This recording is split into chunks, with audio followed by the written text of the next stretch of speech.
The city of Boulder over the years, as we know, has won all kinds of interesting awards.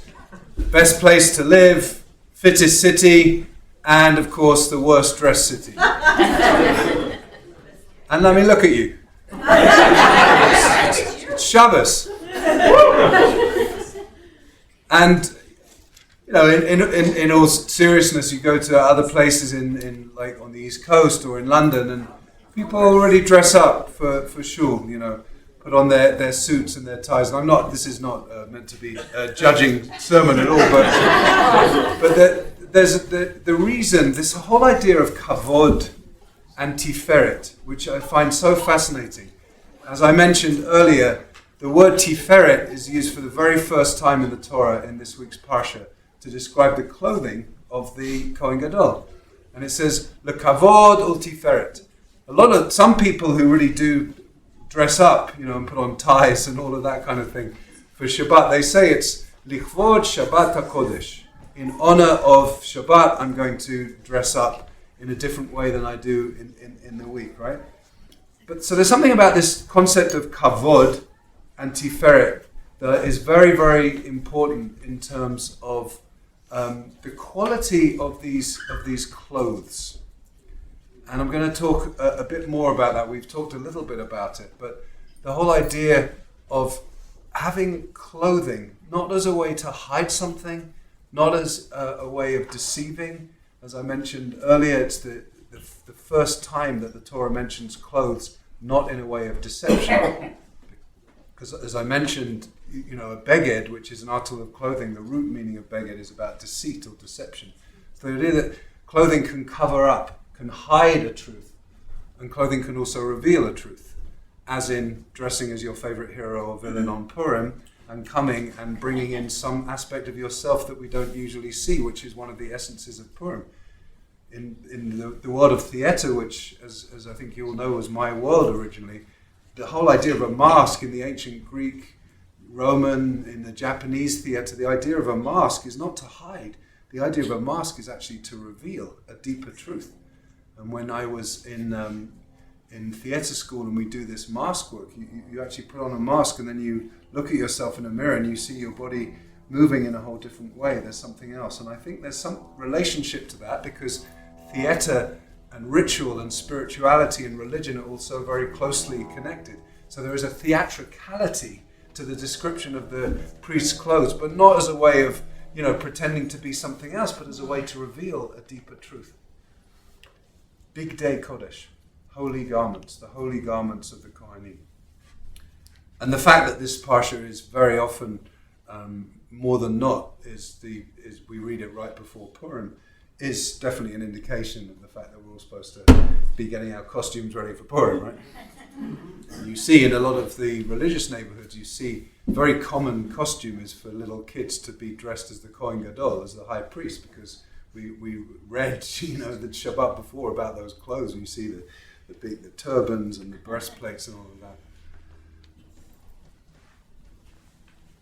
But I want to talk about a very specific part of that costume, which are the stones and the breastplate. Because the way it's described, that there are these two stones, and one of them has the first 6 names of the tribes of Israel, and the second has the second 6 names. So between these two stones are all 12 names of the tribes of Israel. And these stones, interestingly, are described as Avnei Zikaron, stones of remembrance, stones of memory. Interesting connection on Shabbat Zachor. Very, very different to the Parsha of Amalek. But the idea that the Kohen then, the Kohen Gadol, the high priest, has these two stones, and some of us who were studying in Masechet Sota in our Talmud class, there was an incredible section that was talking all about these stones. Esther brought in descriptions of the 12 stones, which were not there yet, these two stones. And we looked at all of the different stones representing the different tribes and what their qualities were. But these two stones, the Midrash says it relates to the 6 tribes that are on top of Har Eval and the 6 tribes that are on top of Har Gizim later on in the Torah when we're talking about the blessings and the curses. and it was the same order on the stones. And then the Talmud says there are exactly 50 letters. And then they say, well, how can there be 50 letters? If you count all of the letters of all the names of the tribes, it only comes up to 49.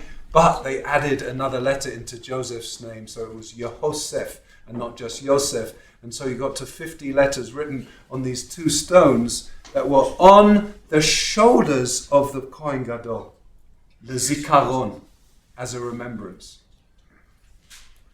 If you think about this psychologically, emotionally, spiritually, like on the one hand, these garments are so beautiful that anybody who looked at the priests when they were dressed in their garments could have caught the radiance of it. They're described, and we have that song that we sometimes sing on Yom Kippur at the end of the Avodah service, Marei Kohen, the splendor of the Kohen, the visible nature of the Kohen when he came out from performing his duty. It was just like blindingly beautiful, you know.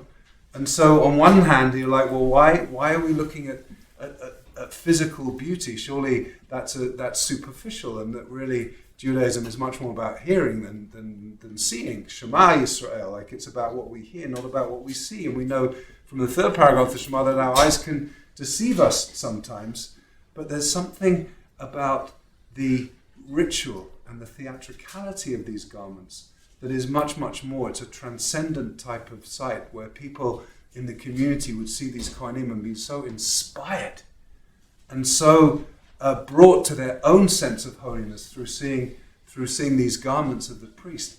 But then look at it. Literally, the Kohen Gadol is carrying the 12 names of the 12 tribes on his shoulders. And we know, like, the whole idea of carrying burdens on our shoulders. We know that sometimes, like, holding people in our shoulders can be a burden.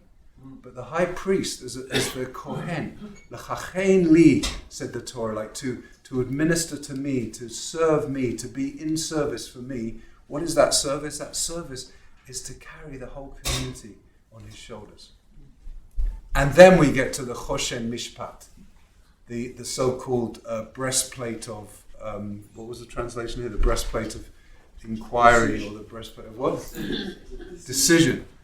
This kind of magical tool that was used to somehow incite and divine the will of God, right? And what does that have? It describes all 12 stones. Every single tribe has a different birthstone, and they're in order, and it describes the rows of the stones. And the Choshen is on the heart of the Kohen. It says Al Libo, on his heart. So on the one hand, there's these two stones that have 6 and 6 and the 12 names of the tribes on the shoulders of the Kohen, and then the breastplate, which is on the heart of the Kohen. As if this Kohen is not just a sort of performative kind of ritual maker that is kind of like all about theater and glam and glitz and beauty. It's actually about carrying the people on his shoulders and in his heart. L'zikaron, for a memory. And this idea that, you know, the Kohanim were this caste who had those functions to do that. We also know that earlier on in the book of Exodus, just before we receive the Torah, we are described as a mamlechet Kohanim, a kingdom of priests, which means we're all Kohanim. So in that sense, if we're all Kohanim, then we all are wearing a breastplate with the names of the 12 tribes. And we're all got the two stones on our shoulders, because that's part of what a community does, is hold each other up. L'zikaron, for a memory. The Shabbat of memory. It's such a contrast to hold in our hearts and to hold on our shoulders a whole community, especially those who are weak and vulnerable, especially those who need extra support, especially people who can't necessarily hold themselves up. We hold them up. That's what a community does. As I shared last night, as I read, the more and more I read about forests and the agriculture of forests, the stronger tree, it's not about survival of the fittest in the forest. The strongest trees send messages through mycelium to the weaker trees to say, hey, you're part of us. It's not survival of the fittest, it's actually the opposite. It's about how the forest as a community takes care of the weakest. And so the Kohen, in my view, with these stones on his shoulders and on his heart, it's about saying, I am going to hold every single person in every single tribe on my shoulders and in my heart, and I'm going to carry you. And I'm going to somehow know what you need, where you suffer, what your burdens are, and hold it. And especially the weak and the vulnerable, which is the exact opposite of Amalek, right? And that's the point, what Ed was sharing earlier. Zecher asher asa lecha Amalek. Remember what Amalek did to you. What did Amalek do to us?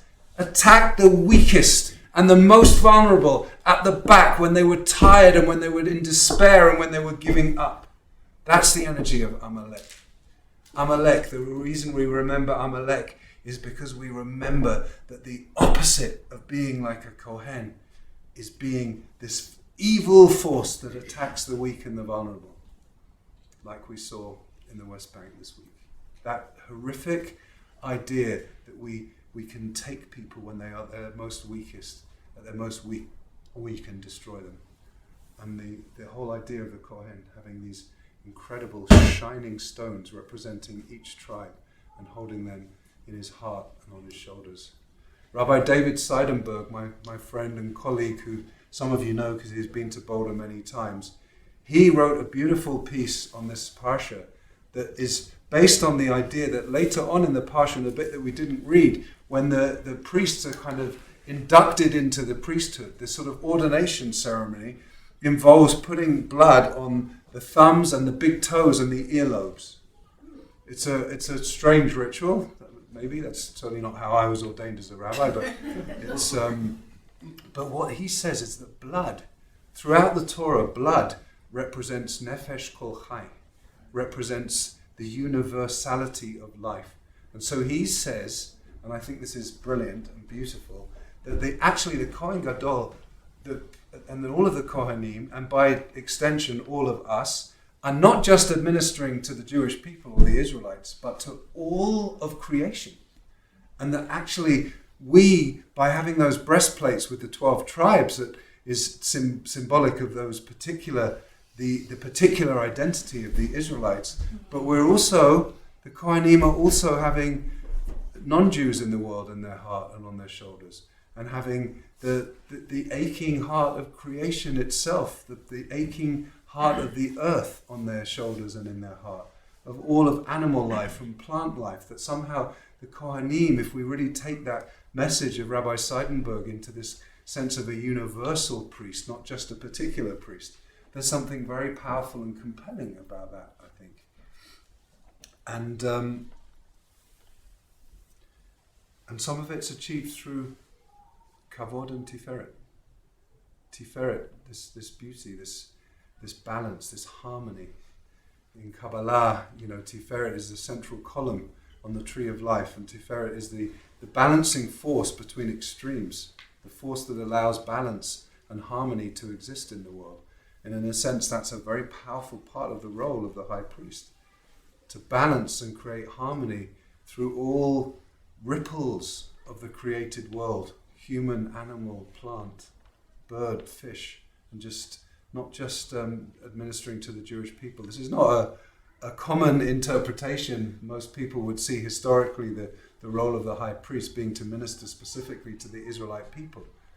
But in a world where there is so much suffering right now, when I'm hearing, as we all are, the stories of the survivors of the earthquake in Turkey and Syria, and of course the ongoing brutality of the war in Ukraine, and all of the countless ways in which we could list humanity in its suffering form.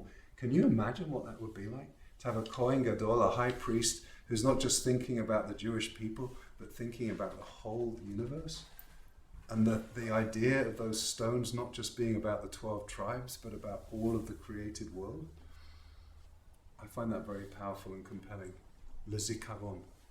On Shabbat Zachor, we're not just remembering the pernicious evil of Amalek, and as I said before, and I will say again, The rabbis make it very clear. The nation of Amalek does not exist in our world anymore. So we can't point fingers at people who are enemies of the Jewish people and say, that's Amalek. Amalek is way more devious than that. Way more pernicious and pervasive than that. Amalek is in each of us. Amalek is a force of doubt. Amalek is that force that attacks the weak and the weak and the vulnerable in our world. So that the opposite extremes of remembering that pernicious evil of Amalek on the one hand, and lezikaron, remembering that we, being human, means we carry on our shoulders and we carry in our hearts the welfare of not just all Jews, but all humans, all animals, all plants, and the whole universe. That's what it means to minister to God. L'chachen li, to minister to me, says God, to be a kohen, to be a priest. And we are a kingdom.